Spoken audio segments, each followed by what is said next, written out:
Hey, you there. Thank you for watching, and welcome to Forged Lines Forever. Today, I have a 6v6 custom match here on the most amazing Neuroxis map generator. So let's go ahead and introduce our teams and our players, starting off with Team 1 in the north, and with Team 2 in the south.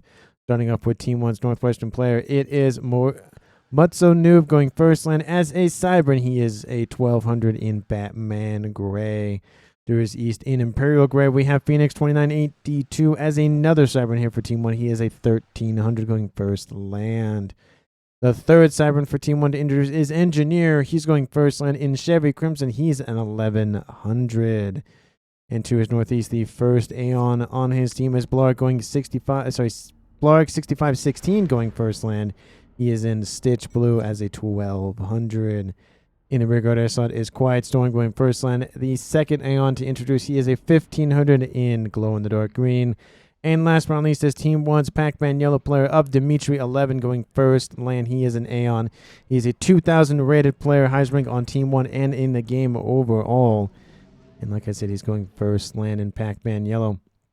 So for Team 1's side of the map, they have 3 Cybern to the west, 3 Aeon to the east, no UEF, and no Seraphim on Team 1.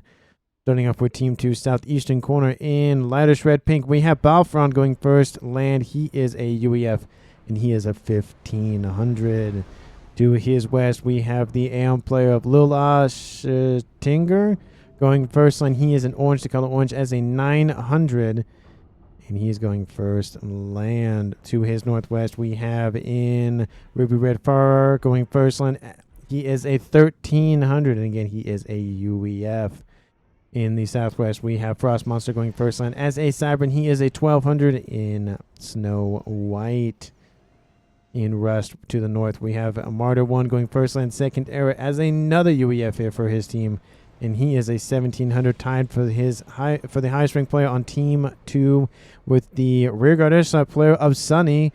He is a 1700 as well. He is in Light Oak Tan. He's also a UEF, and he's going first land, most likely secondary, as well as his more forward teammate of Martyr 1. So for Team 2 side of the map, they have 4 UEF, 1 Cybern, and 1 Aeon, which means for both teams, there are no Seraphim players at all. Apologies to those who like to gate in through portals. Still have not found a better name or better tagline for Seraphim players. But again, thank you so much for watching. And here we go, talking about the mass on the map. Currently for 12 players, we have 12,000 mass, which means it's a really easy 1,000 mass per player to scoop up if everything was divided evenly, which it never is. But of course, that's just how the game goes. For Team 2 side of the map, taking a look at their side, we have 1, 2, 3, 4, 5 Tri-Mechs positions with a 5-star Mechs here for Team 2's Lila Schattinger to grab. I think I'll call him Lil, just to make it easier and I don't have to mess up his name every 5 seconds. But besides that, there's a couple mexes in the middle that will be fought over, and a lot of one-offs kind of on, everywhere, essentially. There's not really a high concentration of mass points for players on both teams to fight over, but I wouldn't be surprised to see at least 2 players maybe go on the eastern side here and the western side here, maybe from both teams, and maybe just 2 down the middle. So we might see a 2-2-2, or we just might see some other combination of the sort. And of course, with that all sorted out, let's go ahead and bring this game back to 1 and see what our players are getting up to. We have 4 of the 6 players on Team 1 have left their main bases. We have Blarg getting some T1 Pigeons online, actually just sitting there with his comm. And to the west, we have Mutzo going for T1 Pigeons as well. Team 2, we have 4 players on Team 2 leaving their main bases. Both Frost Monster going for his air facility, and Balfron going to actually leave his facility now and go northward. So it does look like 5 of those 6 players on Team 2 have left the comfort of home and decided to venture out for more resources. And we're starting to see a nice little bomber outbound from Martyr 1 going northward. Maybe he'll target either the gray players of Phoenix or Mutzo, given the... oh, nope. Scratch that. He's just going to wait for his air scout to come into view. He's going to go for that Tri-Mechs position first. He will encounter a nice little Mantis that's on its way, but there is an engineer a little bit to the northeast Going to get a nice little radar online. Love to see that, getting intel very, very early in the game, not neglecting that. The air scout being very methodical with its searching. It does look like the bomber has found its first target of the engineer. And that bomber is on target. Stay on target. Will that engineer evade, and will it get taken out? Bombs are dropped. No, it will not evade. And it does look like the first casualty of the game is an engineer from Team 1. We do see that bomber going after a second engineer. Oh, looks like maybe we've taken out this one over here. It looks like he took that one over there. Going to circle back around, go for that engineer. That engineer does dodge here for Phoenix, so that one will survive at least one bombing run. We do see more facilities online for Phoenix. Might want to get some T1 AA, and he does. He has a Sky Slammer online. Engineer tries to get back to base and will be killed off. Sky Slammer will start to go after that bomber, but another kill by that bomber, getting 2 kills for 1. And that Scorcher now at 1 star of efficiency will think better of coming back now that there's more AA here. Nice little side bomb there, taking on an engineer from engineer. That's not going to get confusing at all. And a lot of engineers here for going for that T2 upgrade would be great value here if that bomber would go after it. But it's going to go into the rear here for Phoenix's base. Don't know what it's realistically going after. Looking like it's waiting for the air scout. Engineer will go ahead and drop those bombs on those engineers going for that upgrade, and we'll kill off all 5 of them. That bomber now up to 11 kills here in the game. And we'll kill, 13. We'll kill off 2 more engineers, just severely kneecapping Team 1's Phoenix's build power here. And now it looks like he's just going to assault the P-Gens. Just chopping at the bit to take out Phoenix for some reason. Maybe they had an argument or disagreement before the game started. And this is a huge bombing run outbound from Marta 1, and this will provide a lot of momentum here for him and his teammate of Sunny to exploit and possibly force back Mutzo here in the west. T2 coming online here for Phoenix.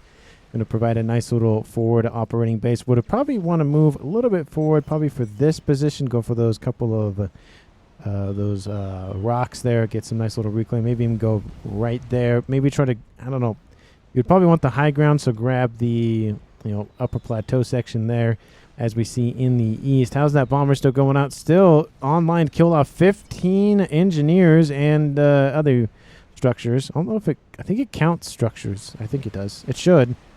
And that's a T1 bomber at 5-star efficiency, 900 mass killed. Nice little Sky Slammer over the top, trying to dissuade that bomber from launching more of its bombs. It looks like there's an interceptor now coming to protect that bomber. And nobody on Team 1 has either donated interceptors or just built interceptors to deal with this. He's not seeing. He's going to kill off another set of engineers, now at 17 units killed at almost 1,000, actually a little over 1,000 mass. Team 1 does have T2AA online. Not T2AA, T2 air facility online. So I don't see any interceptors, which is very surprising. All players on Team 2, not all, but some of them have bombers as well. So Team 2 going heavy aggression here in this stage of the game. And it does look like that Scorcher will wrap up. 5 hit points a second isn't a lot, but when you have only 322 hit points, 5 hit points is a decent amount. It is a decent amount. It does look like that Sky Slammer is trying to intercept that bomber, but just can't seem to get a clear shot of it. Even if it gets all the way in the corner, its guns are just going to impact the ground right there and not really get anywhere. It looks like the bomber will have new orders, but that is the hero bomber here for Team 2 at the current moment. Team 1's rearguard air slot player, who's not even being in air, just focusing on land at this point, push super far forward, has now grabbed the upper plateau and now just going to start walling off this section. That is Quiet Storm. Nano Repair coming on here for Battlefront. He has gun already, so the comms on Team 2 upgrading very, very quickly. Same with Team 1. Dimitri has speed and range on board. A nice group of units here from Team 2 will slip past the comm of Mutzo and will push into this group of units outbound from Phoenix. He has a T2 radar online, and his comm is moving eastward.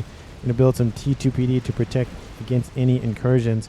And trying to slip past some defenses here are Team 2's forces from Sunny. Going to kick out a couple of T1 Mechs here. And again, T1 Mechs is it's not bad at this stage in the game. Definitely not, 30 minutes in, a T1 Mechs isn't going to do a whole lot. But it does look like that bomber was eventually killed off. I don't see it anywhere from Team 2's Martyr. I'll see if I try to select all. There's one bomber there. I do not see any other circles anywhere, so it does look like the bomber was killed off. So, but still, 1,000 mass killed. It really just took out a bunch of build power here for Team 1. Definitely worth its weight in gold and APM and then some. T2 gun on, Team 2's player Far on a gun upgrade. Here in the middle of the map, trying to secure this position from the oncomingness that is the engineer comm of the Cybran variety with gun on board. Nice little bulkier gun on the side. Kind of looks like it has a Gatling gun is kind of what it looks like with the barrels on the side of it. And it does look like Team 2 isn't really prepared for this amount of forces inbound with the comms, so Team 2 definitely has a little hole that they're going to end up creating here for Team 1 to try to exploit. Sensor package coming online here for Quiet Storm in the east. Going to provide a ton of vision, but we do see Battlefront moving forward with his commander. And Quiet Storm with only the one gun range upgrade will not be able to outrange Battlefront's comm, and it does look like Battlefront will push forward and get some nice shots into that chassis of Quiet Storm. Overcharging, kill off a mass point, mechs, and a unit. I think that was a Aurora. Nice little overcharge, kills off 3 more Aurora, and just one-shotting all of these Aurora. They are pretty tinfoil. They don't have a lot of hit points on board. A couple of shots do miss. Overcharge kills off another unit, and he's up to 15 kills, almost at 1 star veterancy. And units coming in from the side here, trying to sandwich the comm of Battlefront here. And I might want to split it just for a split second to see what's going on here in the middle with this forces from Engineer and Farah. We do see, of course, that comm now redirecting his forces westward to force back the units of Team 1's Dimitri. But now it's a 2v1 scenario. Dimitri has gun, shield, and first range upgrade. Team 1 bomber over top attacking the comm of Battlefront.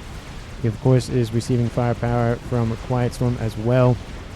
And in the middle of the map, we have Farah and Engineer having some discussions with their red units. And in the west, we have some build-up and some kind of back and forth. But main forces of attack are in the middle and in the east. But it does look like the attack does pretty much peter out here for Team 1.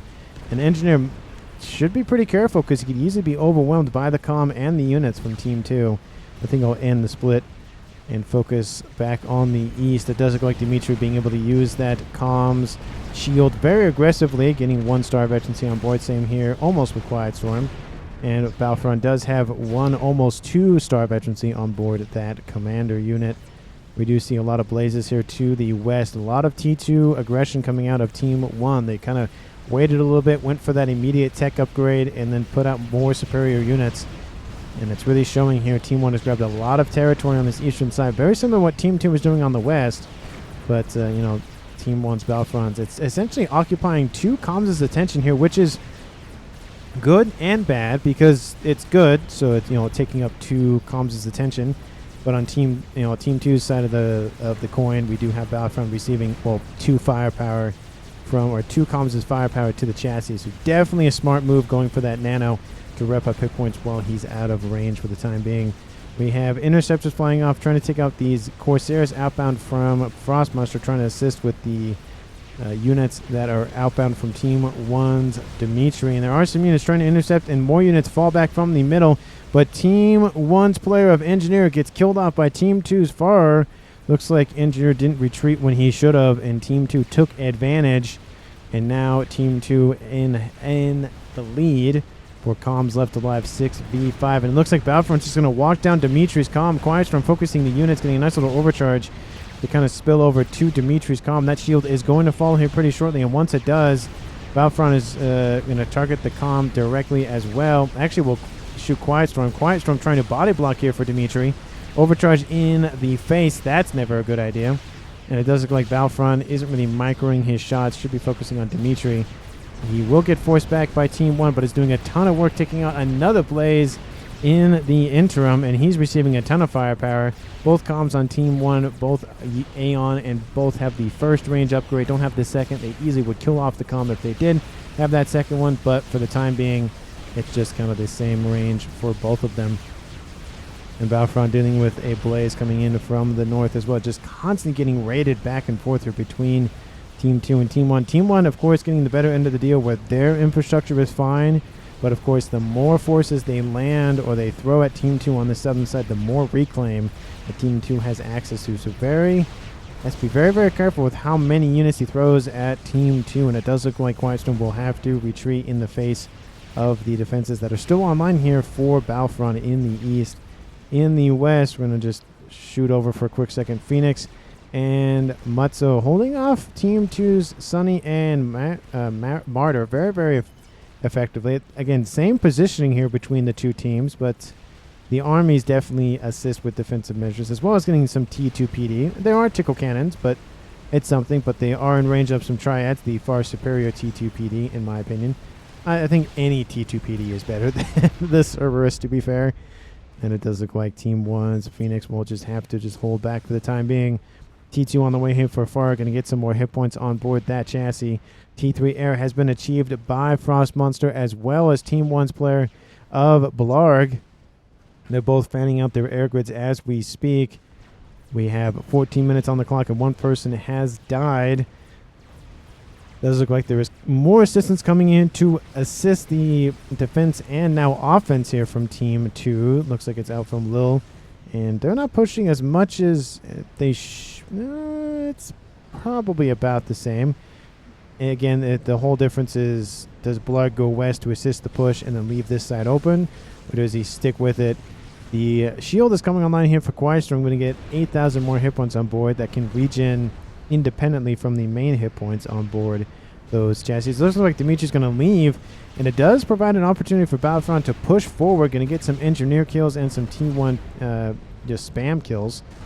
And overcharge kills off 2 more engineers. That assistance going to just slowly peter out. There are a decent amount of T2 shields here, as well as blazes and obsidians online. The Battlefront again has to be very, very careful how far he pushes forward, but there are some pillars coming online for him that will definitely assist in shooing those away.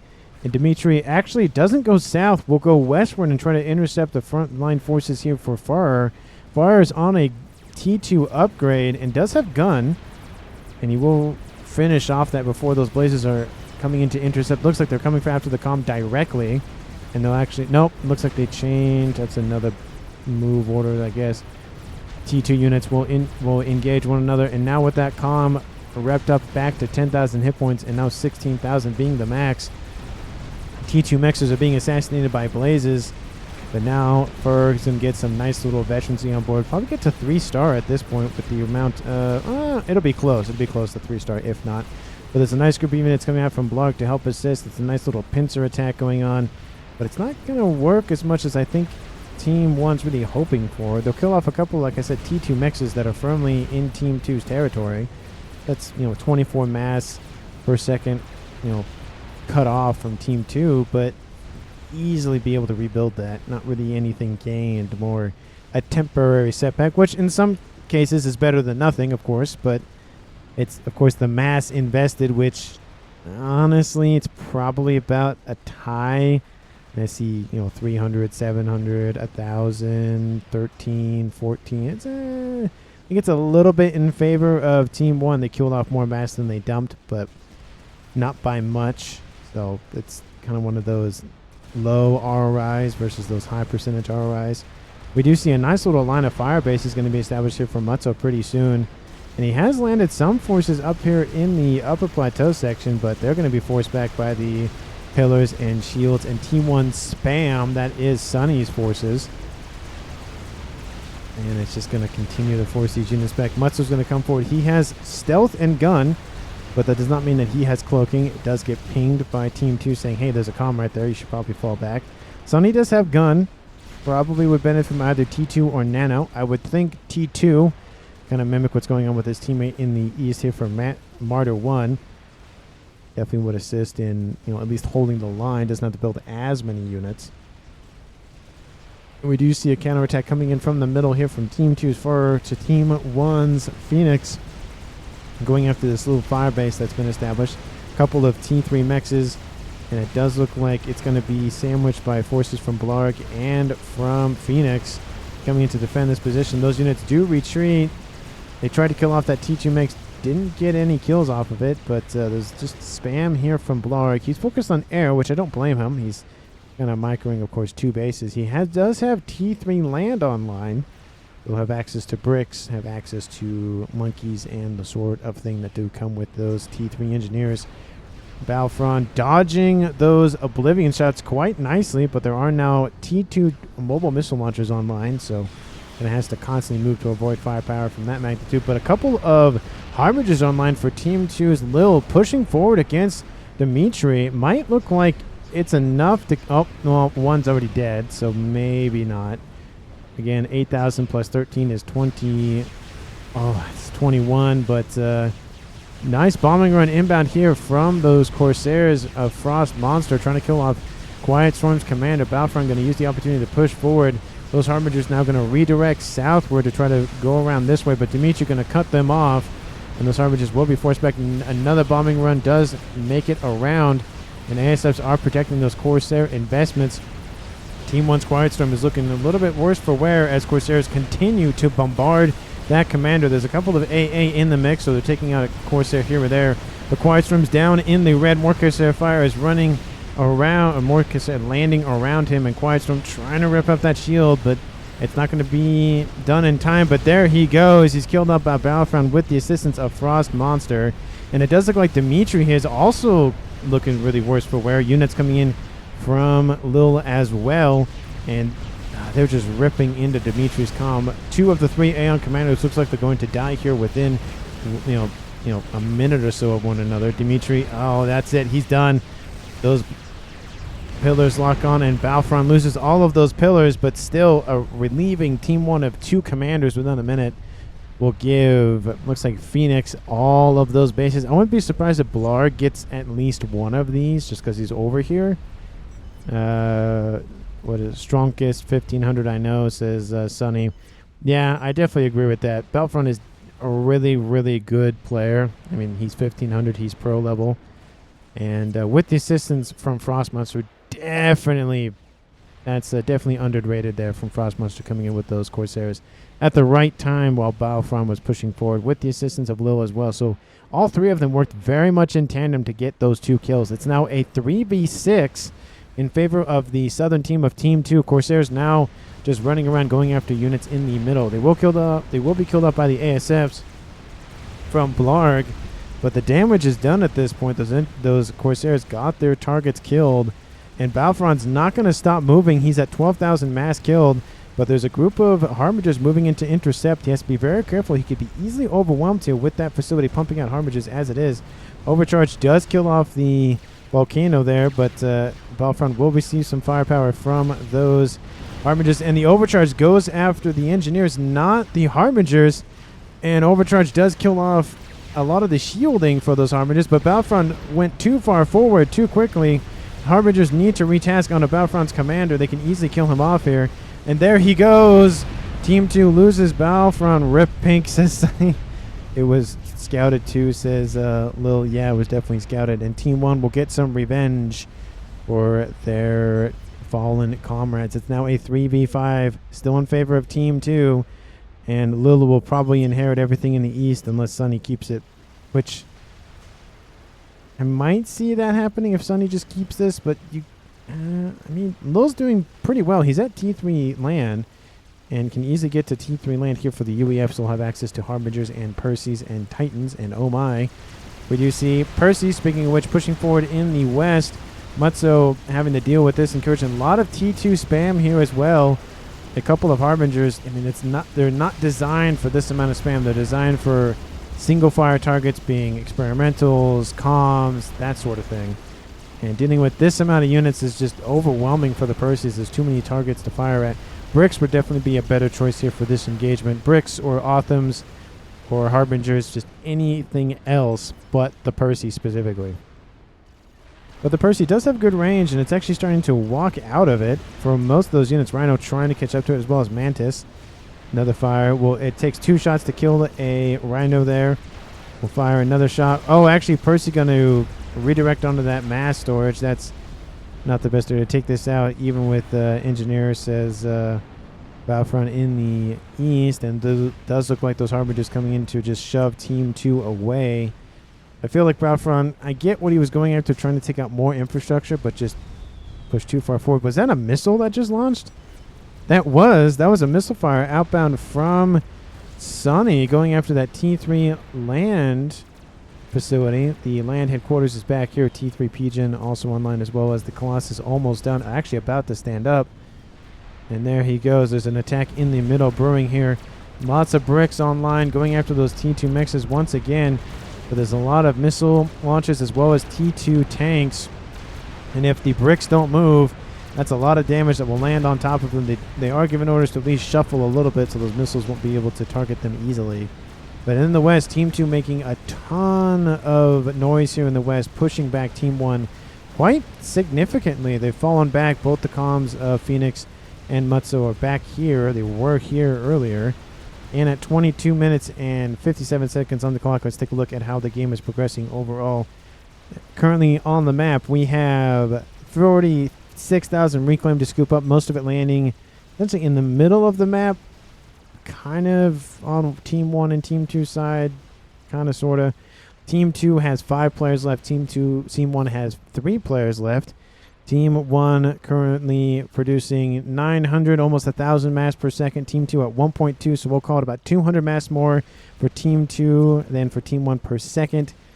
And, of course, the notable standouts for that income is Phoenix at 500 and Matry on Team 2. Or, sorry, not Matry, but Martyr 1 at almost 300. And in map control, it's very fluctuating. So, you know, the Colossus coming in definitely is going to tip the favors in Team 1 on the east. Team 2 is in favor in the west. And Team 1 definitely in the favor here in the middle. So I'd say 45, 55 with some fluidity going back and forth here. But again, if you haven't done so already, please like the video, subscribe to the channel, and of course, share this video with anyone, everyone, and especially your pets. And of course, if you haven't done so already, please share this video. I know I already said that, but please do it. I definitely appreciate it. It does help viewers find more of my my videos. I definitely would appreciate it. And of course, thank you so much for watching, whether you do like, subscribe, or share at all. But we do see some bricks. Just again, this force is not stopping with more reinforcements on the way. Team 1's Blarg is just kind of saying, hey, I don't like what's been happening the past couple minutes. You got to stop doing that. And it's just the mass assassination has occurred. That Percy being overwhelmed by brick fire just gets annihilated there. The ASFs come knowing that these bricks are very valuable, and they're doing a ton of work here for Team 1. There's an artillery piece raining down fire. That's got to get out of range here pretty shortly, or it's going to die. Mr. Demolisher, there's some bricks in front of you. You might want to move. And there he goes. Never mind. T3 Mechs is being taken out, and the ASFs are having some words here. Both ASFs from Martyr 1 and Frost Monster getting into some qualms here from Blarg. It does look like Team 2 will get the better end of the deal with that.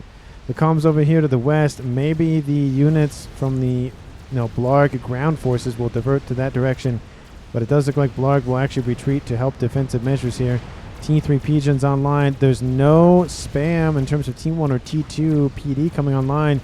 This could be huge for Team 1, knocking out an entire base here for Team 2. There are Corsairs coming online. There's no AA coverage here, but they're going to take a little bit to chew through those hit points on board those bricks.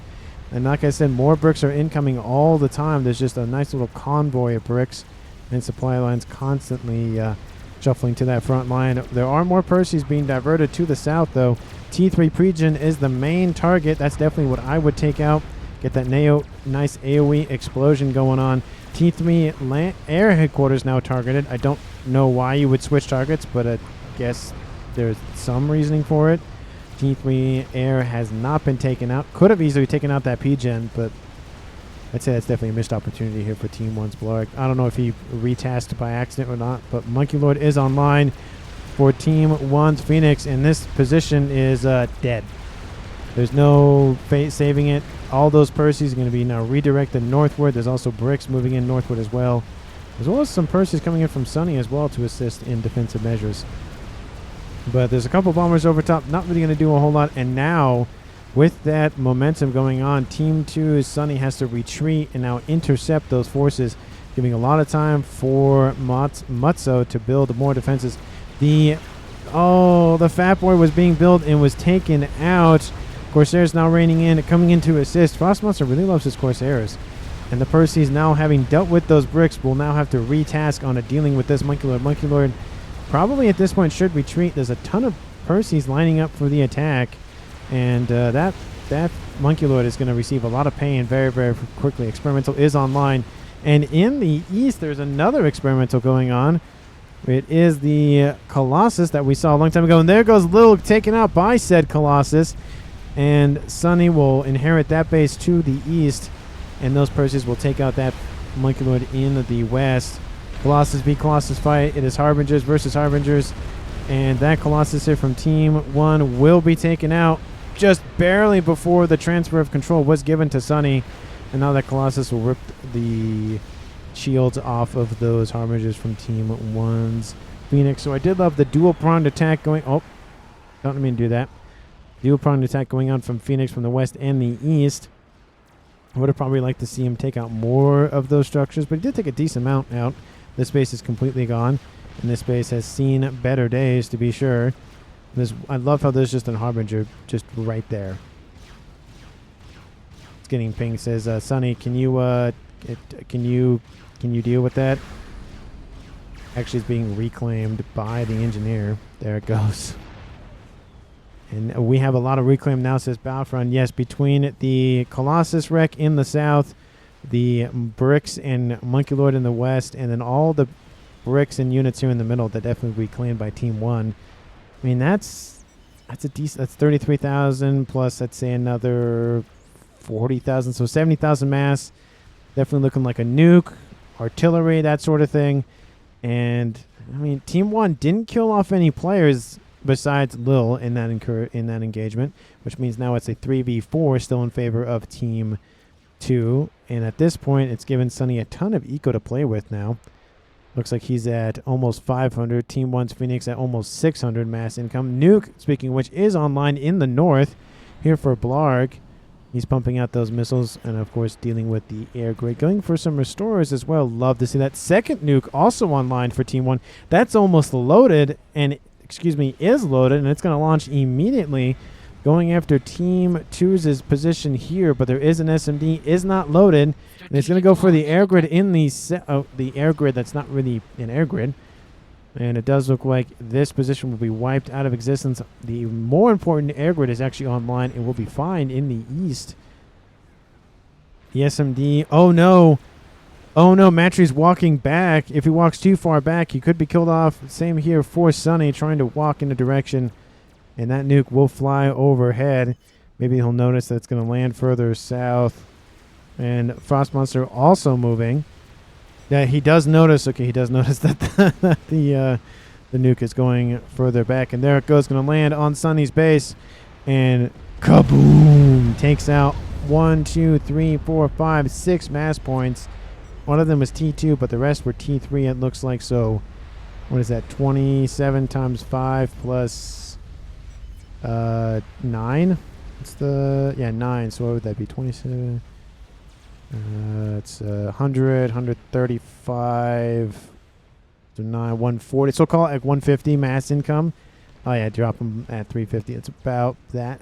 It's got to hurt. But SMD not going to come online as well as the second one up here. Frost Monster probably thinking about going for his own SMD. I would assume that Sunny would get one over here in the east online after he scoops up all the reclaim. But there's just a lot of holes that Team 1 can exploit, both on the eastern side.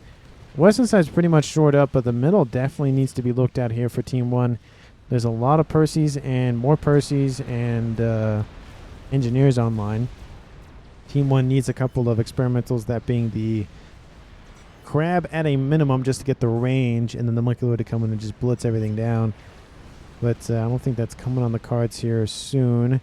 Monkey's production in the west. The second nuke. To be fair, with Phoenix, he's already half loaded another nuke. And this time it's going to launch against Frost Monster's position. His SMB is just online.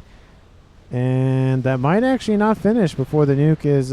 well, okay, hold on. scratch that. I think... Oh! Oh, it actually might avoid it. That actually might...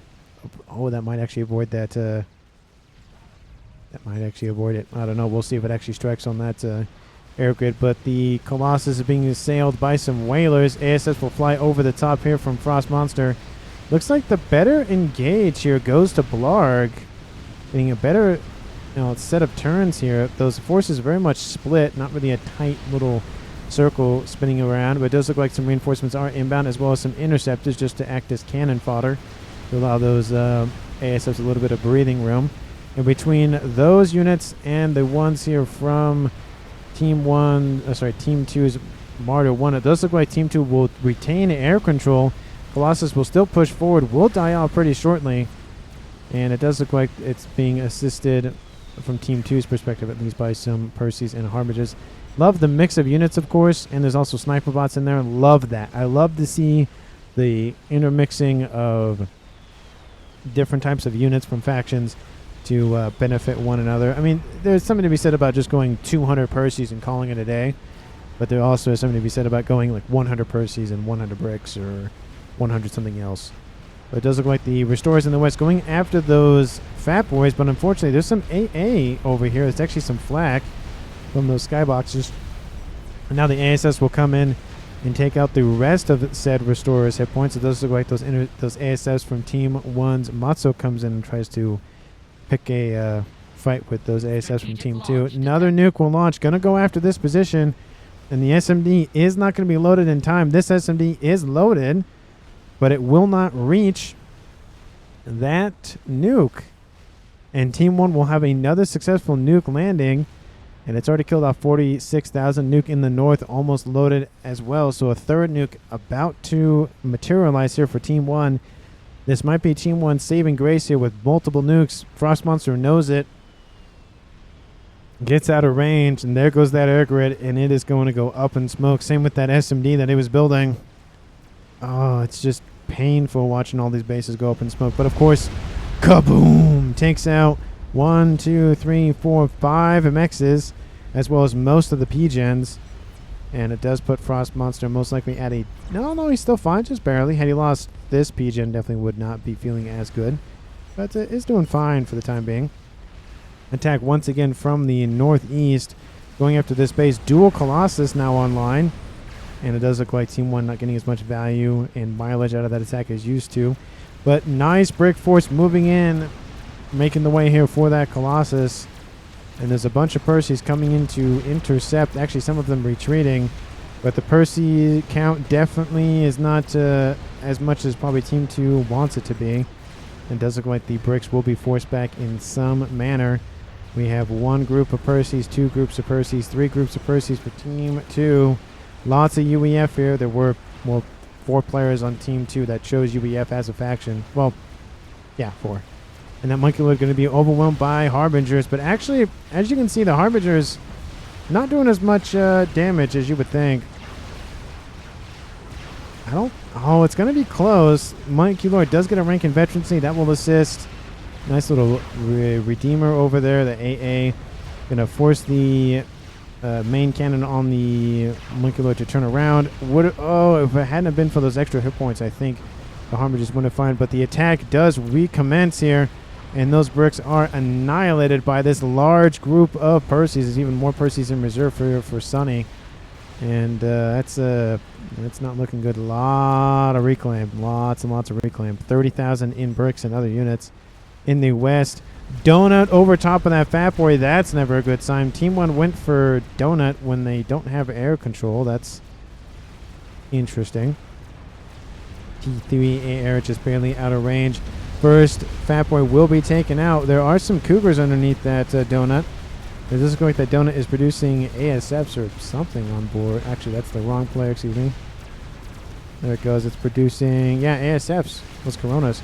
ASFs will fly in from Frost Monster trying to take out the shield and hit points. Laser will be activated, of course, singeing all of the hit points on board those ASFs, but the hit points on that Donut are falling. And the Fatboy might be... Oh, no, but it's dead. Yep, there it goes. It's going to land on top of it.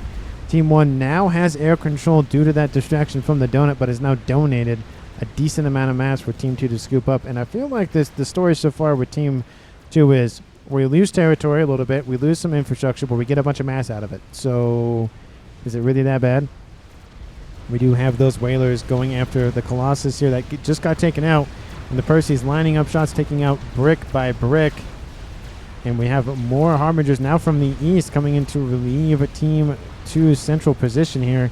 We have 2 Colossi as well, but there's a large army of Harbingers moving in from the east. These Colossus need to turn around. If they're not, they could easily engage, but doesn't look like they're going to. Colossus, maybe they're waiting for those Colossus to move a little bit further away. And in the west, attack once again. Team 1 needs those engineers, scoop up the reclaim. Another nuke launches outbound from Team 1's Apocalypse launcher in the north by Blarg. His air grid is almost done and dusted. Engineers trying to build a shield, going to be stopped. That is the one and only nuke that's going to be launched. That's going to launch from it. This position for Sunny is going to be killed off. That Colossus will not stand up. Is that a teleportation? What is this? Yeah, it looks like a teleportation. I don't know what this is. It doesn't look like a Cybran teleporter. It doesn't look like a... Oh, it could be a UEF one. Oh, it stopped. Oh, it's still going.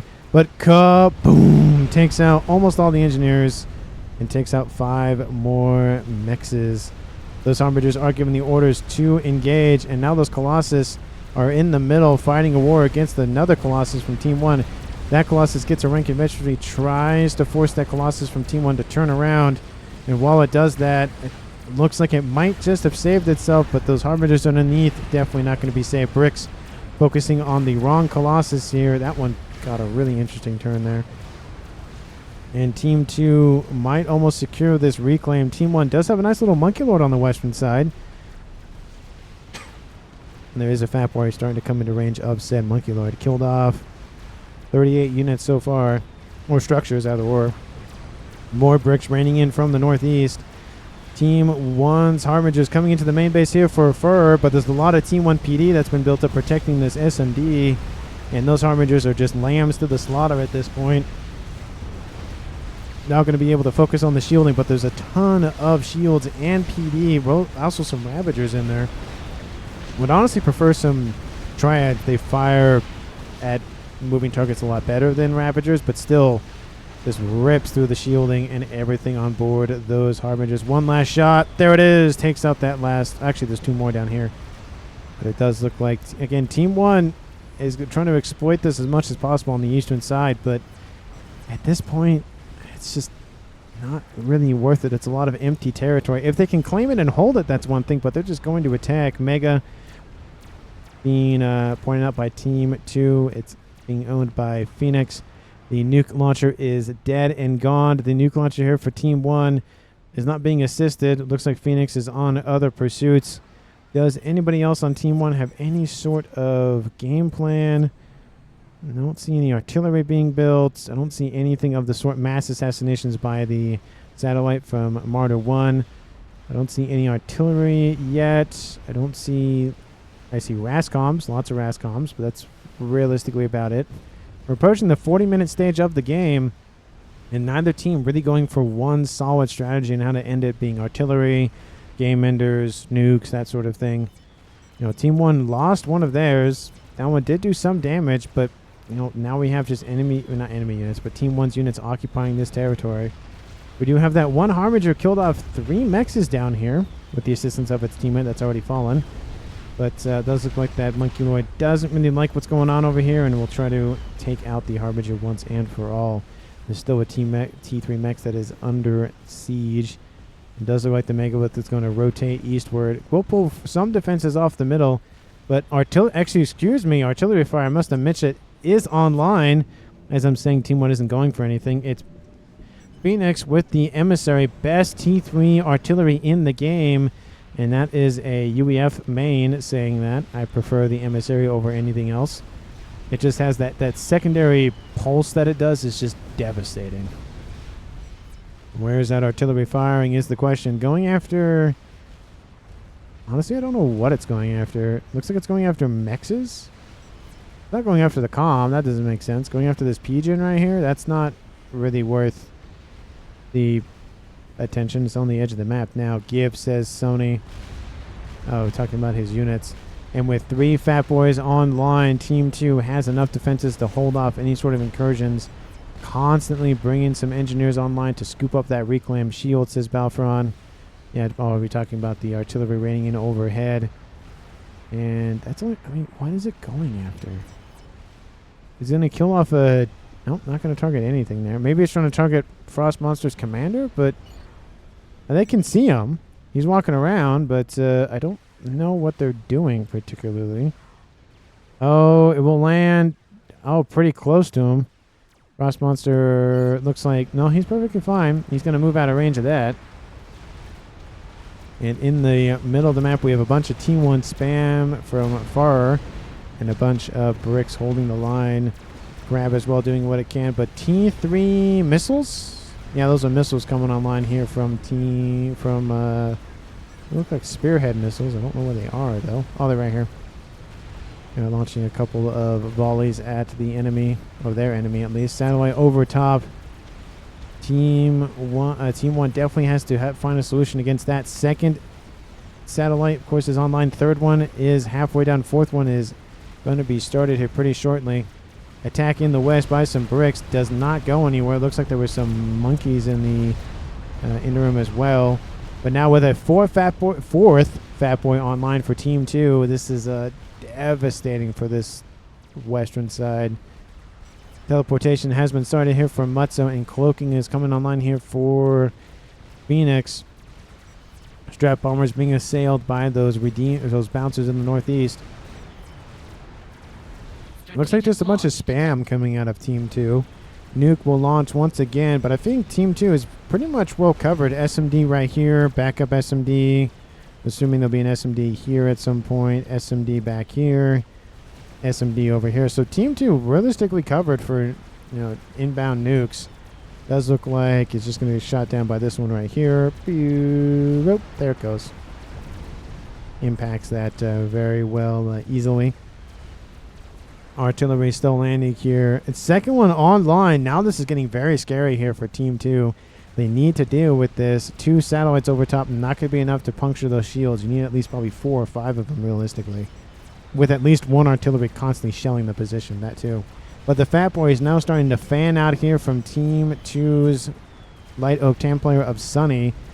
And at this point, those bricks, anything in defensive mode, definitely not going to be worth its weight in gold at this point. Use all the T4. Don't have them behind the front line.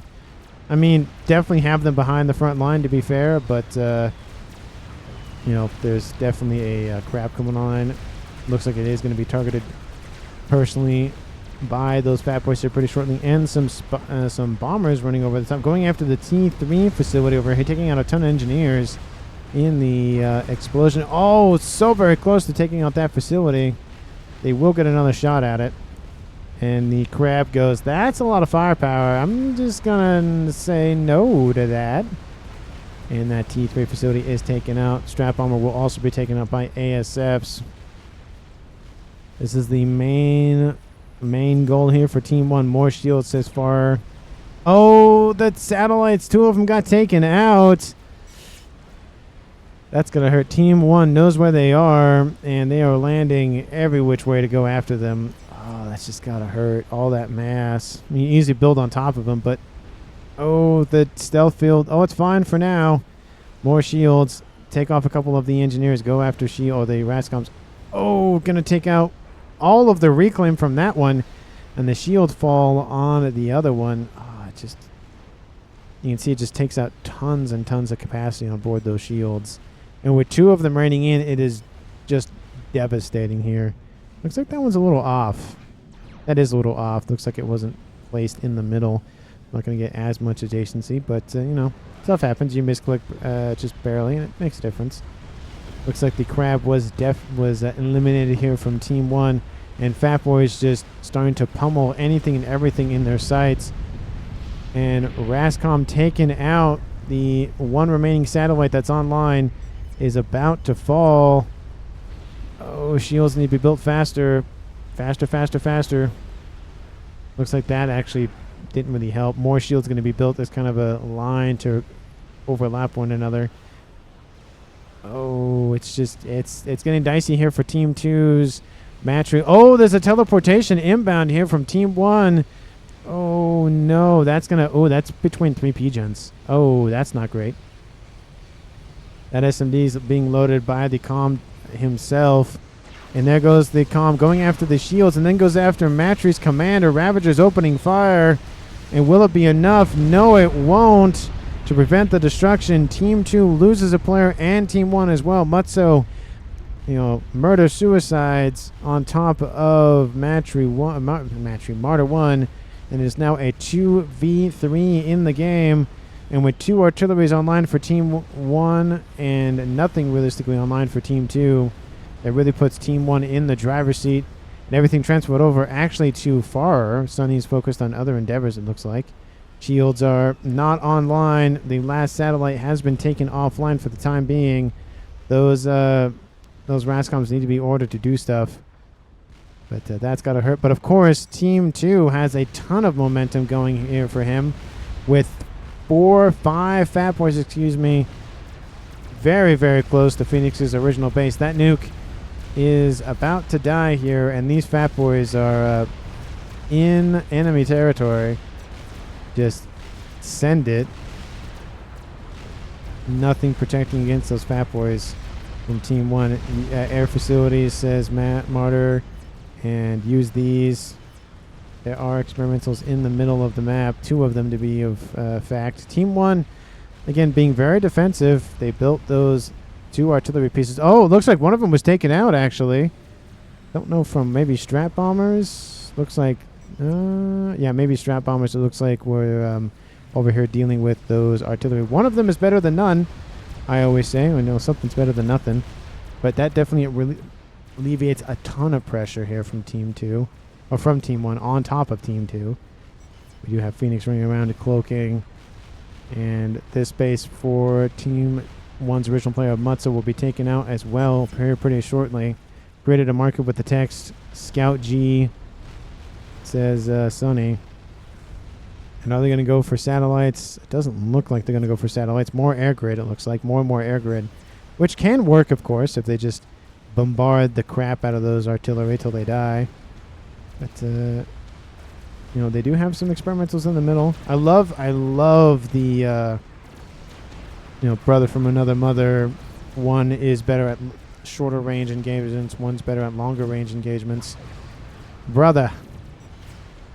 Looks like they're transferred over to... who is that? That would be Far. Brother from another mother. And they're going to turn and be like, nah, it's probably enough fighting for one day.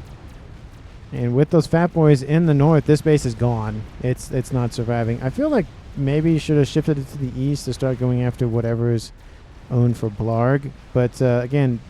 Emissary still online. Third one almost done. This one actually reclaimed in favor of trying to build this one. 75%. Yep, and it is that. Oh, no, excuse me. That's not an emissary. That's a salvation. Oh, that's not good for Team 2. That is definitely not good for Team 2 because that thing is dangerous. It's Danger Mouse. It is very, very good at taking out shields. Unless someone micros them a ton, it's really, really hard to deal with a salvation. But with now a crab, a monkey, and a a Colossus. That crab is almost dead, to be fair, but there's a lot of Percy's pushing forward. Using the best assault bot and the best land experimental, and second best land experimental, and 4th best in terms of direct firepower. The Fatboy's a little different because it's mainly artillery based. So it's kind of hard. This is direct fire, Chicken's direct fire, and a lot alike. But now we see some Harbinger coming in here for Blarg. Those Cybern facilities trying to pump out those bricks, but they're just can't hold them off. Team 1's middle is collapsing. And now we see an attack from the east. It isn't going to materialize into a whole lot, but at least it's a distraction at a minimum. The Salvation is online. Actually, the Emissary was reclaimed in favor of just the Salvation, and it's pumping out shot after shot. Base in the west is going to be dealt with. Those 2 Fatboys and 3 of them diverted to the east. And it might be looking like Team 2 is not feeling so hot here pretty shortly. It looks like this position is going to be the main target, taking out the SMD. Unfortunately, Team 1 doesn't have any nukes left, so unless there's a hidden nuke somewhere and I don't know about it. It's like a hidden Mickey, but it's more dangerous. No, I don't see anything else. The attack on the ground is starting to enclose. Colossus coming into range pretty shortly. Team 1 needs defenses and they need it now. ASF sitting on the ground is going to do nothing. All of the Harbingers, everything needs to be sent to deal with these units. Now we have, of course, the lasers from the sky coming in to assist. Oh, just look at the shot after shot. ASF's coming in to protect that crab. The crab now at 5,000 hit points. It's still alive, but that Colossus is going to fall here pretty shortly. Fatboy's in the north being assailed by some Harbingers. That's not going to happen anytime soon, just due to the fact that those Fatboys are just outnumber them essentially. We have Salvation Fire actually raining on top of this land army, and a Shocker flying over top, not going after the Megalith, shockingly. See what I did there? That little dad joke. Colossus doesn't even care. Harbingers don't even care. They could easily take out the Megalith right now. They're not targeting it. That's definitely a missed opportunity there. I mean, yeah, you're taking out the Perseus, but I mean, the Megalith is right there. It's back up to 6,000. It's just, it's going to get, those Harbingers are just going to get stepped on. That Colossus is coming into range of said Salvation. Salvation trying to stay online, but I don't think that's going to happen. It does have a minimum range that it has to fire out of, so there's only so much Team 1 can do. And now that Colossus coming in to target the Salvation directly. Should just take out the Pigeons at that point, but they just want to kill the Salvation dead. And all the engineers are done and dusted. Could get a nice cascade going on if those Pigeons were targeted. Are you gonna target those? The satellite is, but are you gonna? It's right there. That one would pretty much kill that one, which would pretty much kill that one, which would pretty much kill everything. What? And now the shield pops online. That's not helpful. Now you target the Pigeons. And there goes the rest of them. We have 1, 2, 3, 4, 5 Fatboys firing at a crab. And at this point, with Team 1 losing their artillery pieces and losing more than half of their main bases, I feel like I can speed this up to at least +1. We have bombers running in, going after Blark's commander. Not the best place to stand. If one of them blows up, he's dead. Just target the Pigeons. Target the Pigeons. You'll kill the comm even faster. Target the Pigeons. Oh, and he's dead anyways. There it goes. And there goes the comm of Phoenix as well. It's a 1-2 punch. And Team 2 wins the game. Fatboys for the win. 2,000 got killed. GG. Oh, the 2,000 of Dimitri did get killed. But, I mean, Team 1 had a way to come back with those artillery pieces. And the nukes as well. The nukes did a very, very good job taking out 2 bases in the back line. It did a really good job, and obviously a base over here, but that was less consequential. Unfortunately, Team 2 had more APM for longer. They had more eco, earlier on. It really propelled them forward in that regard. Pumped out a ton of T3 units. Once Team 1 went for the artillery, they lost a lot. They didn't focus as much production on the land sort of thing, so they just kind of overrun in that regard. And especially with them donating a donut, a couple monkeys, a Colossus over here to the east, it just allowed a lot of Team 2, I mean, especially Sunny and Far, to just pump out units. And especially those Fatboys. 1, 2, 3, 4, 5, 6. Oh, how many Fatboys? I just want to see. 10 of them. I think this one's under control. Oh, no, that one's finished. So 9. 9 Fatboys were online at the end of that game. And I think 2 of them died here. So 11. 11 Fatboys this game. And Team 1 just did not have a counter for that. Let me know down in the comments. Oh, yeah, I didn't say MVP. I feel like MVP... I mean, Balfron made a critical mistake in pushing forward. And he did get that 1-2 punch with some assistance. He did a great job on this eastern side. And it just kind of set Team 2 up definitely for success. Team 1 had a lot of eco to play with after that, but just they put it into some nukes and called it a day. It's hard because a lot of players kind of just didn't say, this is my lane, this is your lane. They kind of, helped one another in each of the lanes. So I feel like overall, underrated goes to Frost Monster with those Corsairs and assistance in the air. And I think MVP goes for Balfron. Let me know down in the comments who you think should have been underrated or MVP. Please, if you haven't done so already, like the video, subscribe to the channel, and of course, share this video with anyone, everyone, and especially your pets. And thank you so much for watching, and I'll see all of you in the next one.